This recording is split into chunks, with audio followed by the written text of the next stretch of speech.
തൃപ്പാദങ്ങളുടെ തർജിമ വിഭാഗത്തിൽപ്പെട്ട കൃതികളെക്കുറിച്ച് നമ്മൾ കേട്ടിട്ടുണ്ട്. അപ്പം അതിൽ പ്രധാനപ്പെട്ടത് ഒന്ന് തിരുക്കുറലിൻ്റെ പരിഭാഷയായി, തമിഴ് കൃതിയായ തിരുവള്ളുവരുടെ കൃതിയായ തിരുക്കുറലിൻ്റെ പരിഭാഷയായി നമുക്ക് കുറച്ച് ഭാഗങ്ങളൊക്കെ, ഭാര്യാധർമ്മം, വർഷവർണ്ണനം തുടങ്ങിയ ഭാഗങ്ങളൊക്കെ കിട്ടിയിട്ടുണ്ട്. ഒഴിവിലൊടുക്കം എന്ന കൃതിയുടെ കണ്ണുടയ വെള്ളാളരുടെ ഒഴിവിലൊടുക്കം എന്ന കൃതിയെ മലയാളത്തിലേക്ക് വിവർത്തനം ചെയ്ത് തന്നതായിട്ട് നമ്മൾ കേട്ടിട്ടുണ്ട്. ഈശാവാസ്യ ഉപനിഷത്ത് എന്ന സംസ്കൃത സ്തോത്രം അഥവാ സംസ്കൃത വേദ ഉപനിഷത്ത് നമുക്ക് മലയാളത്തിലേക്ക് വിവർത്തനം ചെയ്ത് തന്നതായിട്ട് നമുക്കറിയാം. എന്നാൽ തൃപ്പാദങ്ങളെ തമിഴിലേക്ക് വിവർത്തനം ചെയ്ത ഒരു ശ്ലോകം, അത് ശ്രീനാരായണ ഗുരു സമ്പൂർണ്ണ കൃതികളുടെ പുസ്തകത്തിൽ ഒരു തമിഴ് ശ്ലോകം എന്ന തലക്കെട്ടോട് കൂടിയിട്ട് നമുക്ക് കാണാനായിട്ട് സാധിക്കും.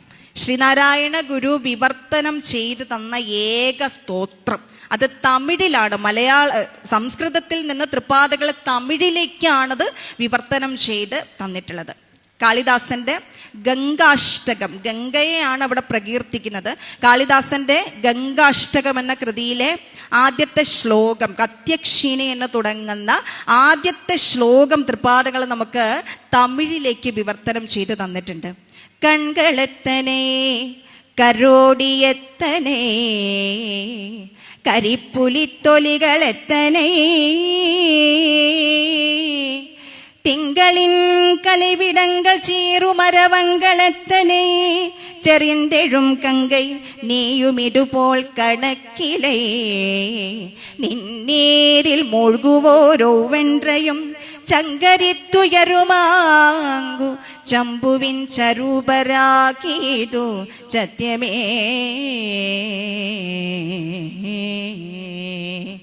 കൺകളെത്തനെ, കണ്ണുകളെത്ര, കരോടിയെത്തനെ, തലയോട്ടികളെത്ര, കരിപ്പുലിത്തൊലികളെത്തനെ, ആനയുടെയും പുലിയുടെയും തോലുകളെത്ര, തിങ്കളിൻ കലൈ, ചന്ദ്രക്കലകളെത്ര, വിടങ്ങൾ ചീറും അരവങ്ങളെത്തനെ, വിഷങ്ങൾ ചീറ്റുന്ന അരവം പാമ്പുകൾ എത്തനെ, ചെറിന്തെഴും കങ്കൈ, ഗംഗയെ തമിഴിൽ വിളിക്കുന്നത് കങ്കൈ എന്നാണ്. ചെറിന്തെഴും കങ്കൈ എന്ന് പറഞ്ഞാൽ എന്താണ്? പൊങ്ങി മറിഞ്ഞൊഴുകിക്കൊണ്ടിരിക്കുന്ന അല്ലയോ ഗംഗൈ, നീയുമെത്തനെ കണക്കിലൈ, നീ എത്രയാണ് എന്നുള്ളതിന് കണക്കില്ല. നിന്റെ നീരിൽ മൂழ்കുവോരുവെன்றയും, നിന്റെ അമൃതധാരയിൽ അല്ലെങ്കിൽ നിന്റെ നീരിൽ മുങ്ങുവാൻ ഭാഗ്യം ലഭിച്ചവരൊക്കെ മംഗളസ്വരൂപികളായി തീരും.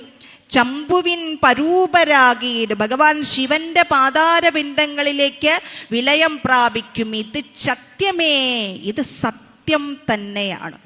ഒരു സംസ്കൃത ശ്ലോകത്തെ തൃപ്പാദങ്ങൾ തമിഴിലേക്ക് വിവർത്തനം ചെയ്ത് തന്നതാണ്. ശ്രീനാരായണ ഗുരുവിൻ്റെ വിവർത്തനം ചെയ്യപ്പെട്ട ഏക സ്തോത്രമായിട്ടാണ് ഈ തമിഴ് ശ്ലോകം എന്ന കൃതി അറിയപ്പെടുന്നത്. അപ്പം ഇത് ഗംഗയെ പ്രകീർത്തിച്ചുകൊണ്ടുള്ളതാണെങ്കിൽ പോലും ഇവിടെ കടന്നു വരുന്നത് ശിവവർണ്ണനയായിട്ടുള്ളത് കൊണ്ട് തന്നെ ഈ കൃതി ശിവസ്തോത്രങ്ങൾക്കുള്ളിലാണ്, ശ്രീനാരായണ ഗുരുവിൻ്റെ സമ്പൂർണ്ണ കൃതികൾക്കുള്ളിൽ നമുക്ക് കാണാനായിട്ട് സാധിക്കുക. അപ്പം ഇതാണ് തൃപ്പാദങ്ങളുടെ തമിഴ് സ്തോത്രങ്ങൾ. സ്തോത്രകൃതികൾ മാത്രമേ തമിഴിൽ തൃപ്പാദങ്ങൾ നമുക്ക് രചിച്ച് തന്നിട്ടുള്ളൂ. അപ്പം ഇവിടെയൊക്കെ ഈ തമിഴ് സിദ്ധന്മാരോടും തമിഴ്നാട്ടിനോടും ഒക്കെയുള്ള ഒരു ഇഷ്ടം, നമുക്ക് ഗുരുവിന് അങ്ങനെ ഒരു ഇഷ്ടമുള്ളതായിട്ട് നമുക്ക് കാണാൻ സാധിക്കും. തന്നോട് ഒരു ഉപമ വരത്തക്ക രീതിയിലുള്ള സിദ്ധന്മാരായതുകൊണ്ടോ ശിവനെ പ്രകീർത്തിച്ചുകൊണ്ട് പാടുന്നവരായതുകൊണ്ടോ ഒക്കെ ആയിരിക്കാം തൃപ്പാദങ്ങൾ ഈ തമിഴ് സിദ്ധന്മാരോട് ഇങ്ങനെ ഒരു ഇഷ്ടം കാണിക്കാനായിട്ട് കാരണമെന്ന് തോന്നുന്നു.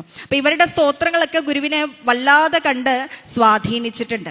അപ്പം തമിഴിൽ കുറച്ചധികം സിദ്ധന്മാർ, പ്രാഥമിക വിദ്യാഭ്യാസം പോലും ഇല്ലാത്ത ആളുകൾ പോലും ജ്ഞാനോദയം നേടിയിട്ട് സിദ്ധന്മാരായി മാറിയവരുണ്ട്. അപ്പം അവരിൽ ഒരു പ്രധാനപ്പെട്ട സിദ്ധനുണ്ട്. അദ്ദേഹം അറിയപ്പെടുന്നത്, അദ്ദേഹത്തിൻ്റെ പേരെന്താണെന്ന് കൃത്യമായിട്ട് അറിയില്ല, അദ്ദേഹം അറിയപ്പെടുന്നത് പാമ്പാട്ടി ചിത്തർ എന്നാണ്. അപ്പം അദ്ദേഹം യഥാർത്ഥത്തിൽ ഒരു പാമ്പാട്ടിയായിരുന്നു. പിന്നീട് അദ്ദേഹത്തിന് ജ്ഞാനോദയം നേടി അദ്ദേഹം സിദ്ധനായി മാറിയതാണ്.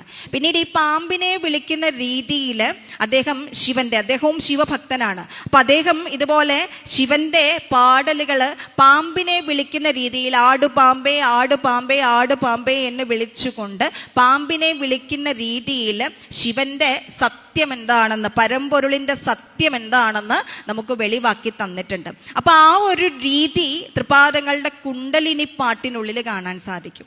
ചില സിദ്ധർ പാടലുകളിൽ ഇതുപോലെ ആടുമയിലെ ആടുമയിലെ എന്ന് വിളിക്കുന്നത്, മയിലിനെ വിളിച്ചുകൊണ്ട് ശിവസ്തോത്രങ്ങൾ ഉരുവിടുന്നത്, ശിവന്റെ മാഹാത്മ്യം നമുക്ക് പറഞ്ഞു തരുന്നത് കാണാൻ സാധിക്കും. അപ്പം ആ ഒരു രീതിയാണ് കുണ്ടലിനി പാട്ട് എന്ന തലക്കെട്ടോട് കൂടിയിട്ട് ശ്രീനാരായണ ഗുരു കൃതികളിൽ, ശൈവസ്തോത്രങ്ങളിൽ, ശിവസ്തോത്രങ്ങൾക്കുള്ളിൽ കാണപ്പെടുന്ന ആടുപാമ്പേ പുനം തേടുപാമ്പേ അരുളാനന്ദ കൂത്തു കണ്ടാടുപാമ്പേ തിങ്കളും കൊന്നയും ചൂടുമീശൻ പദപങ്കജം ചേർന്നു നിന്നാടുപാമ്പേ.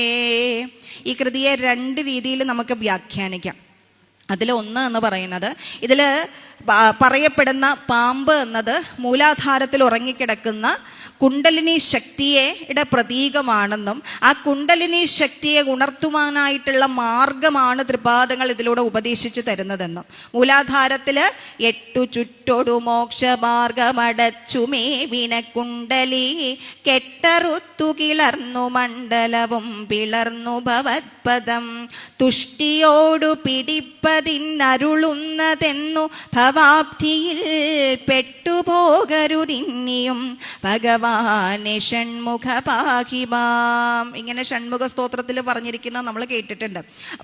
ഗുരുവിൻ്റെ ഷൺമുഖ സ്തോത്രങ്ങളിൽ അധികവും, അതായത് സുബ്രഹ്മണ്യ സ്തോത്രങ്ങളിൽ അധികവും തൃപ്പാദങ്ങൾ അതിലൂടെ പ്രാർത്ഥിച്ചിരിക്കുന്നത് സാക്ഷാൽ പരമ്പൊരുളിലേക്ക് തന്നെ എത്തിച്ചു തരിക, അതായത് ഈ സംസാര ബന്ധത്തിൽ നിന്നൊക്കെ അകറ്റിയിട്ട് സാക്ഷാൽ പരമ്പൊരുളിലേക്ക് തന്നെ എത്തിച്ചു തരിക എന്നൊരു അപേക്ഷയാണ് നടത്തിയിട്ടുള്ളത്. അപ്പം എങ്ങനെയാണ് ഈ പരമ്പൊരുളിലേക്ക് എത്തിച്ചേരുന്നതെന്ന് തൃപ്പാദങ്ങൾ അവിടെ നമുക്ക് പറഞ്ഞു തരുന്നുണ്ട്. 8 ചുറ്റോടു മോക്ഷമാർഗമടച്ചു മേവിന കുണ്ടലിക്കെട്ടറുത്തു കിളർന്നു മണ്ഡലവും പിളർന്നു ഭവത്പദം തുഷ്ടിയോട് പിടിപ്പതിന് അരുളുന്നതെന്ന് ഭവാബ്ധിയിൽ പെട്ടുപോകരുതിന്നെയും ഭഗവാനെ ഷൺമുഖ പാഹിമാം എന്ന് പറഞ്ഞിട്ടുണ്ട്.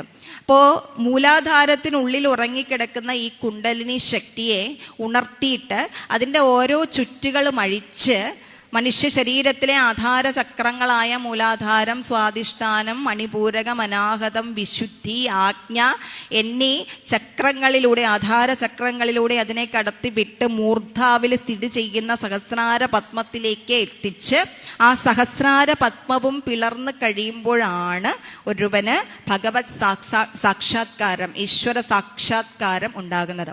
അപ്പോൾ ആ ഈശ്വര സാക്ഷാത്കാരം നേടുവാനായിട്ട് കുണ്ടലിനി ശക്തിയെ ഉണർത്തുന്ന മാർഗമാണ് ഈ കൃതിയിൽ ഉള്ളത് എന്നൊരഭിപ്രായം ഉള്ളത് കൊണ്ടാണ് പിന്നീട് എപ്പോഴോ ഈ കൃതിക്ക് കുണ്ടലിനി പാട്ട് എന്ന പേരുണ്ടായിട്ടുള്ളത്.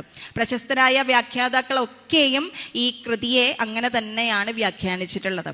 എന്നാൽ ഇതിൻ്റെ മറ്റൊരു വശം, ഒരു നാണയത്തിന് 2 വശങ്ങളുണ്ട് എന്ന് പറയുന്നത് പോലെ ഈ നാണയത്തിൻ്റെ മറ്റൊരു വശം പരിശോധിച്ച് നോക്കിയാൽ ഇതൊരു സാധാരണ പ്രാർത്ഥനയാണ്. ആടുപാമ്പേ പുനം തേടുപാമ്പേ അരുൾ ആനന്ദ കൂത്തുകണ്ട ആടുപാമ്പേ തിങ്കളും കൊന്നയും ചൂടുമീശൻ പദപങ്കജം ചേർന്നു നിന്നാടുപാമ്പേ. അപ്പോൾ ശിവന്റെ മാഹാത്മ്യത്തെ ഇവിടെ സാധാരണക്കാർക്ക് രസിക്കുന്ന രീതിയിൽ, ഒരു പാമ്പിനെ വിളിക്കുന്ന രീതിയിൽ തൃപ്പാദങ്ങൾ ഈ പറഞ്ഞ തമിഴ് സിദ്ധന്മാരുടെ പാടലുകളുടെ രൂപത്തിൽ നമുക്ക് അവതരിപ്പിച്ചു തന്നത് ആകാൻ കൂടി ഇതിന് സാധ്യതയുണ്ട്. അപ്പം ഇവിടെ പറയുന്ന പാമ്പ് കുണ്ടലിനി ശക്തി തന്നെ ആകണം എന്നൊന്നുമില്ല, നമ്മുടെ ഉള്ളിലിരിക്കുന്ന ജീവനാകാം. ഈ ജീവനാകുന്ന പാമ്പിനെ പ്രപഞ്ചമാകുന്ന മകുടി ഊതി അങ്ങോട്ടും ഇങ്ങോട്ടും ആട് എന്നാണ് പറഞ്ഞിട്ടുള്ളത്, അല്ലേ? അപ്പം ആടുക എന്ന് പറഞ്ഞാൽ അതിനർത്ഥം മുന്നോട്ട് പോവുക എന്നല്ല, ആണോ? ആടുക എന്നുള്ള വാക്കിൻ്റെ അർത്ഥം അങ്ങനെയാണോ? മുന്നോട്ട് പോവുക എന്നല്ല, മറിച്ച് മാറി മറിയുക. അങ്ങനെയല്ലേ? പാമ്പ് മകിടി ഊതുമ്പോൾ എന്താ ചെയ്യാറുള്ളത്? അങ്ങോട്ട് പോകും, ഇങ്ങോട്ട് പോകും, അങ്ങനെയല്ലേ? അപ്പം നമ്മുടെ ജീവിതത്തിലേക്ക് നമുക്ക് നോക്കിയാൽ അറിയാം, ചിലപ്പോൾ നമ്മുടെ ജീവിതം സുഖത്തിലായിരിക്കും, ചിലപ്പോൾ ദുഃഖത്തിലായിരിക്കും, അല്ലേ? അപ്പം ഈ പാമ്പിൻ്റെ ആടലിനെ ഈ സുഖദുഃഖ അനുഭവങ്ങളോട് ഉപമിക്കുന്നതായിരിക്കും കുറച്ചുകൂടി ശരി എന്ന് തോന്നുന്നു. അങ്ങനെ പ്രപഞ്ചമാകുന്ന മകിടി ഊതി ഭഗവാനാകുന്ന, അല്ലെങ്കിൽ ഈ പ്രപഞ്ചത്തിന് ആധാരശക്തിയായിട്ടിരിക്കുന്ന ഭഗവാൻ ശിവൻ സുഖദുഃഖ അനുഭവങ്ങളിലൂടെ, ഭൂതഭാവി വർത്തമാനങ്ങളിലൂടെ നമ്മുടെ ജീവിതത്തെ കൊണ്ടുപോകുന്ന ഒരു ഒഴുക്കിനെ കുറിച്ച് പ്രതിപാദിക്കുന്ന ഒരു കൃതിയായിട്ടും ഈ കൃതിയെ നമുക്ക് വിശേഷിപ്പിക്കാം. അപ്പം അങ്ങനെ പ്രതീകാത്മകതയിൽ കൂടി അവതരിപ്പിക്കുന്ന സ്തോത്രങ്ങളെയൊക്കെ നമ്മൾ മിസ്റ്റിക് സ്തോത്രങ്ങൾ എന്നാണ് വിളിക്കുക. അപ്പോൾ ഭഗവാന്റെ ഈ ശിവസ്തോത്രം മിസ്റ്റിക് സ്തോത്രം എന്ന പേരിൽ കൂടി അറിയപ്പെടുന്നു. മലയാള കവിതയിലെ തന്നെ ശുദ്ധ മിസ്റ്റിസം എന്നാണ് കുണ്ടലിനി പാട്ട് എന്ന കൃതിയെ വിശേഷിപ്പിച്ചിട്ടുള്ളത്. അപ്പോൾ ഇതിന് കരുവ കൃഷ്ണനാശാന്റെ ഡയറിക്കുള്ളിലെ ഈ കൃതി ആദ്യമായിട്ട് കണ്ടെത്തിയപ്പോൾ അതിൽ എഴുതിയിരുന്നത് പാമ്പാട്ടി ചിന്ത് എന്നുകൂടിയാണ്. പിന്നീട് എപ്പോഴോ ആണിതിന് കുണ്ടലിനിപ്പാട്ട് എന്ന പേര് വന്നത്. അപ്പം ഈ പറഞ്ഞ കൃതികളിലൊക്കെയും എങ്ങനെ ഭഗവാനെ പ്രാപിക്കാം, ശിവനെ പ്രാപിക്കാം എന്നാണ് ഗുരു നമുക്ക് വിവരിച്ചു തരുന്നത്.